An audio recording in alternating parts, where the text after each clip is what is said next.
go. I didn't think I'd be saying this season again. Here we go back again with another match preview. Yes, it's a match preview. It's the first leg of the playoffs in the Championship. And that's come about because of some absolutely fantastic results on Monday. Yes, brilliant victory for Blackburn, seeing off Millwall. But most importantly, Sunderland did the business down at Deepdale, beating Preston 3-0. So Sunderland do welcome Luton Town to the Stadium of Light for the second time this season. Not so long ago, in a place not so far away, we did play Luton. We welcomed them up in the land of the Giants. It was the land of the Giants versus Sunderland. And we did have Danny Batt in goal. I have some team news today. I have some injury news front as well. Some disappointing injury news and some, well, we're not so sure what's going to happen. So Sunderland do welcome the Hatters. Yes, I would say the Mad Hatters, but the Hatters up to the Stadium of Light. The Hatters up to the Stadium of Light. And before we get started with the preview, there was a lot of people who got the correct score for the shirt. And we'll be doing the draw at the end of the video for the New Bulls and New York Red Bulls shirt at the end of the video. So yes, so well done to people who go into the hat for that and watch this space. Your name will be shouted out. So Luton Town were founded back in 1885, 138 years young, and the nickname the Hatters because they had a massive hat industry back in the olden days. 10,356 people are allowed into Kenilworth Road. Kenilworth Road. That's it, Kenilworth. That's the badger. Kenilworth Road. 1905 it was built. It's still around now. It's a funny old stadium, but yes, it's absolutely fantastic though. 10,356 people in there. Now, Robert Edwards is the manager at this moment in time. I was going to drink out of the cup, but that's got all the people's names in it. This is the cup I want to drink out of. Robert Edwards, 40 years of age, did a great job down at Forest Green, got them promoted, then they were snapped up by Watford. And I don't even know what was going through Watford owners' heads. But after 10 games, or 11 games, they got rid of Robert Edwards. He'd won 3, drawn 5 and lost 3. Strange old situation there. Watford, with their new managers in place and people chopping and changes, never made it to the playoffs. But Rob Edwards went on to manage Luton. And he brought Luton to the top 3 in the Championship. So Watford owners must be hang your heads in shame. Hang your head in shame, Watford owners, letting this young, talented coach go away from Watford down to Luton. But anyway, Luton, he's been in charge 29 games. He's won 15, drawn 10 and only lost 4. In the whole of the time he's been in Luton. Only lost 4 games, have you say that. 51% win ratio down in Kenilworth Road. Kennel as in dog kennel. Kennel, that's how you pronounce it. That's how you pronounce it. Kenilworth Road, there we go. I'm not being funny, but Luton is a great side at this moment in time, doing a fantastic job. Unbeaten in 14 games. Absolutely amazing. This side in 3rd place. You know, it's a brilliant, you know, display of football, display of management from Robert Edwards and the team. It's fantastic itself. Sunderland have drawn the last 4 times with Luton, 1's apiece. And the last game, like I said, we did have Danny Batt in defence and we struggled because there were big lads there, big lads. Now, Luton's away form. Luton's away form is good. And Sunderland's away form is good. We have better away form than we do home form, and so is Luton. So Luton, at this moment in time, with their away form, we'll get into the table first. Luton finished on 80 points with a plus 18 goal difference. Sunderland finished on 69 points with a plus 13 goal difference. Luton won 21, Sunderland won 18. Now the home form. We'll get into the home form first. Sunderland's home form is not very good at all. 16th in the table. Sunderland's home form is quite pathetic, to be fair. We've won 7, drawn 9, lost 7. We've scored 33 goals and let in 33 goals for whatever reason. We ship goals for fun away from home.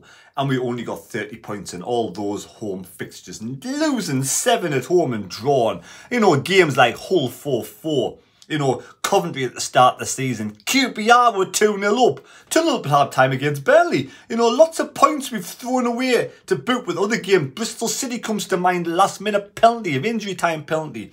So we've thrown away points. Now for me, if we can get at least a draw against Luton's home at the Stadium night on Saturday, I will take that to the away fixture because our away form is much better. Luton's home form is 9th in the table, but Luton's away form is even better than Sunderland's. Luton's are 2nd in the table for away form. Won 11, drawn 8, lost 4. Sunderland are 4th, won 11, drawn 6, lost 6. With a plus 13 away from home. So Sunderland's away form is good. We've got some really good attacking players with the likes of Roberts, Ahmad, Gelhardt, Clark, you know, some really good players in there. It's got some great goals. Now, like I said, Luton's unbeaten in 14 games. The last time they lost was against Burnley of all teams, 1-0, only 1-0. Back on the 18th of February, where Sunderland are unbeaten in 9. So 2 form teams. The team that usually sneaks into the playoffs just, you know, in 6th place, has a good history of going on to do well in the playoffs. So Sunderland are unbeaten in 9. They've won 4 and lost 5. Won 4, lost 5. Now, last time Sunderland beat Luton was 5-0 back in 2007. I think that was back in the Roy Keane days. The last time Sunderland lost in the league to Luton was back in 1994. We did lose in the Cup, but we last time in 2007 as well. But the last time we lost in the league was 1994. So there we have it. It's going to be an absolutely fantastic game of football. But what about team? What about team news? Now, I'm led to believe, I've heard that Dennis Serkin is not available. Dennis Serkin is out of the Luton home match. He's out of the Luton home match and we have no defenders left. Also, Gooch is 50-50 to play on Saturday. Now, Gooch, he's got a very good chance of playing on Saturday. A 50% chance of playing on Saturday. So Gooch is 50-50. So there could be no Gooch, definitely no Dennis Serkin. So we're down to that. Well, I don't even know. We passed the bare bones. We passed the scraps. We're down to whatever's left. We could get the, I don't know, I mean, the tea lady to come in and go in defence. The canteen staff to go in defence because it's getting that bad. But I'm sure we'll find something. Tony Mowbray's lads are doing.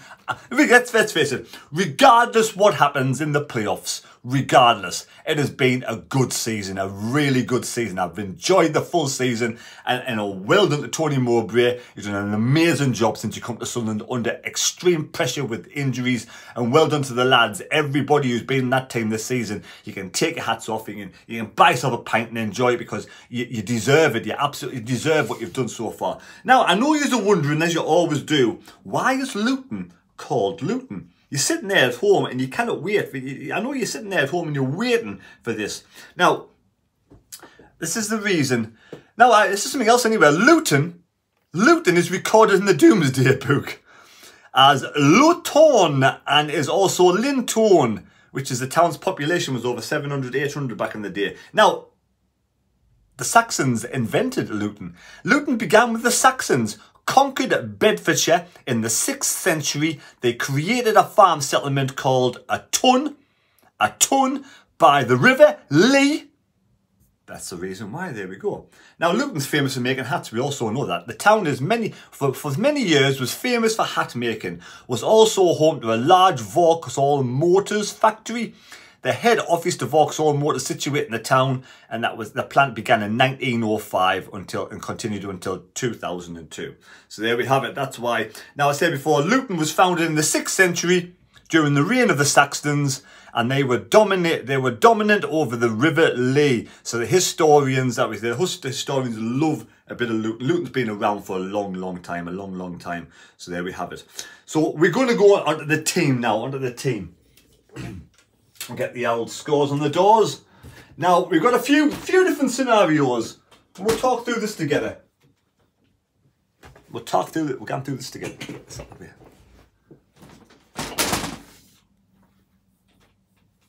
Right, so what the team could be Patterson in goal. It could be Hume, O'Neill and Anderson. Now, Anderson's been on the bench over the last few weeks. Anderson, he was a left-sided, it was a left back, a left midfielder in his early days, but he moved back to centre back. So for me, plays on the left-hand side well, Anderson. So Anderson could come in. He's 22 years of age. He's been on the bench now. We don't really have anybody else. There's one other scenario. We don't really have anybody else, but if that's the case, Anderson. Gooch If he passes his medical and he's on the better side of 50-50, could come in as the wing back to help Anderson on that left-hand side because Gooch did well on Preston when he moved out over there. Then Roberts helping Hume on the right-hand side with Ekwa and Neil, Ahmad, Gelhardt and Clark. Do we bring in Pritchard? What about Mishoot? But do we rush back Ballard? That's a possibility. Ballard has been back in training. Is it worth rushing the young lad back? The squeaks, the thoughts about this process of bringing him back in. Is he fit enough to start straight away? Or do we just give a chance to the young lad Anderson? I'm in the camp. I would like to rush Ballard back and get him injured. Only Tony Mowbray and the physical team and Ballard know themselves whether he's fit enough to play on Saturday. It could be a surprise package, or we could have Anderson. Now, other situations is Gooch could play there. If Gooch is 100% fit, Gooch could play there and there could be a back three. It'd be the smallest back three. I mean, I've seen the sizes of the Luton's forward line. We probably need someone like 6'2" Anderson in there, to be fair, to help out the defence because they are tall, they are huge. So only having Gooch in there, that's the thing about Ballard coming back. Another tall lad back in there. So the scenarios, if play devil's advocate, Ballard's not fit enough to return and Tony Mowbray doesn't fancy putting a young lad in defence, then Gooch in there. Dan Neil can move over to the left-hand side as a wing-back. You could have Mishu come in, or you could have also Pritchard as well. You let me know what's your thoughts. Personally, I'd give Anderson a start. I can't sometimes think outside of the box that well. But Ballard could be rushed back. That's a possibility. Or Anderson starts. But there's definitely no Dennis Serkin. And Gooch is 50-50 if Gooch is not available. Then, do we switch Neil? Bring in Mishoot, and is it worth just starting Pritchard? Is it worth maybe putting Pritchard in? I don't know. For me, Ekwa's got to start. Ekwa was fantastic the other day, so Ekwa's getting better and better and stronger and stronger. He's got the height as well for defence to clear the lines with those Luton giants. So Ekwa's got to be in there regardless. I can't see any other scenarios. So there we go. That's just my... You let me know. What's your thoughts? No Serkin, possibly no Gooch. What do we do? What do we do? Do we rush Ballard back, give Anderson the start, or just, I don't know, play Mishoot, play Pritchard and somehow switch it around a bit? But it does look really, really tough for a team like Luton, who are so strong, physical, the aerial battles they can win with the height.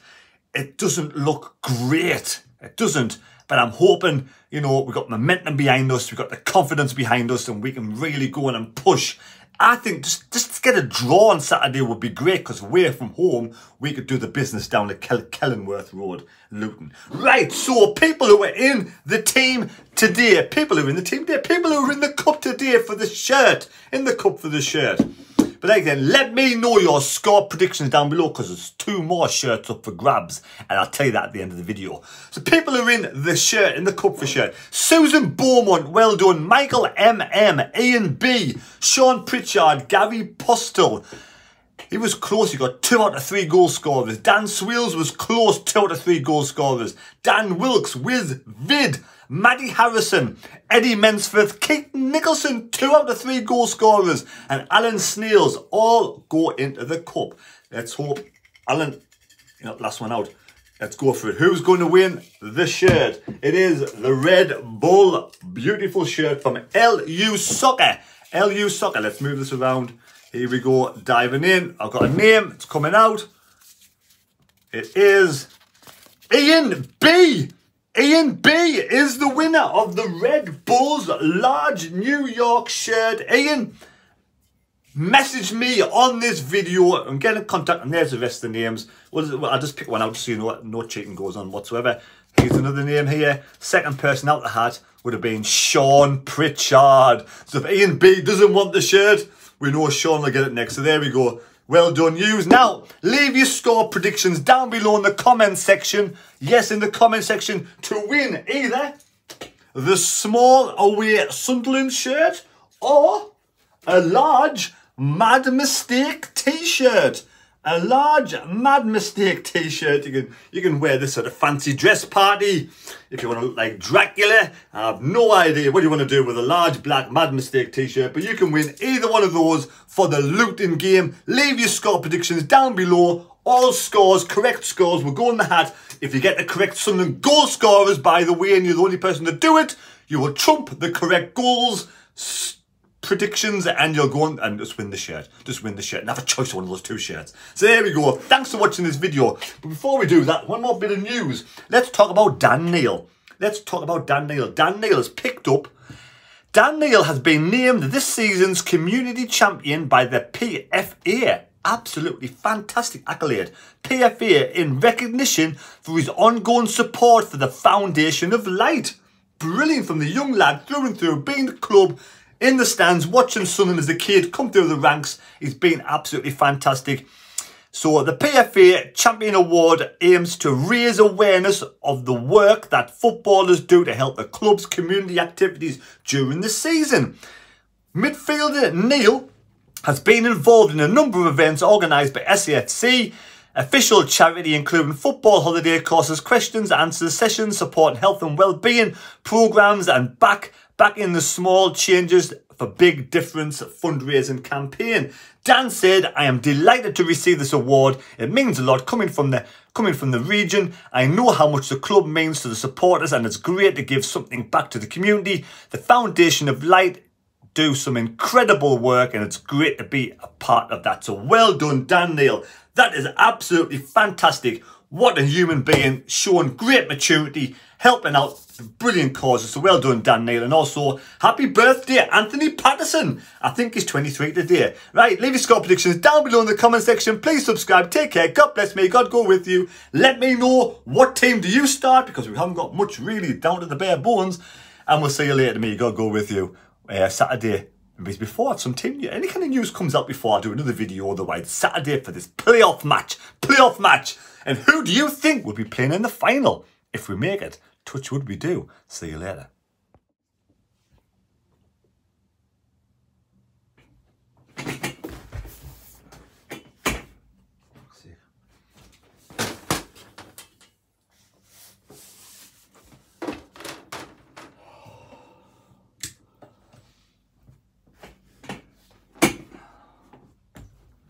Oh, I forgot to do a score prediction. Fucking hell. Ugh, score prediction.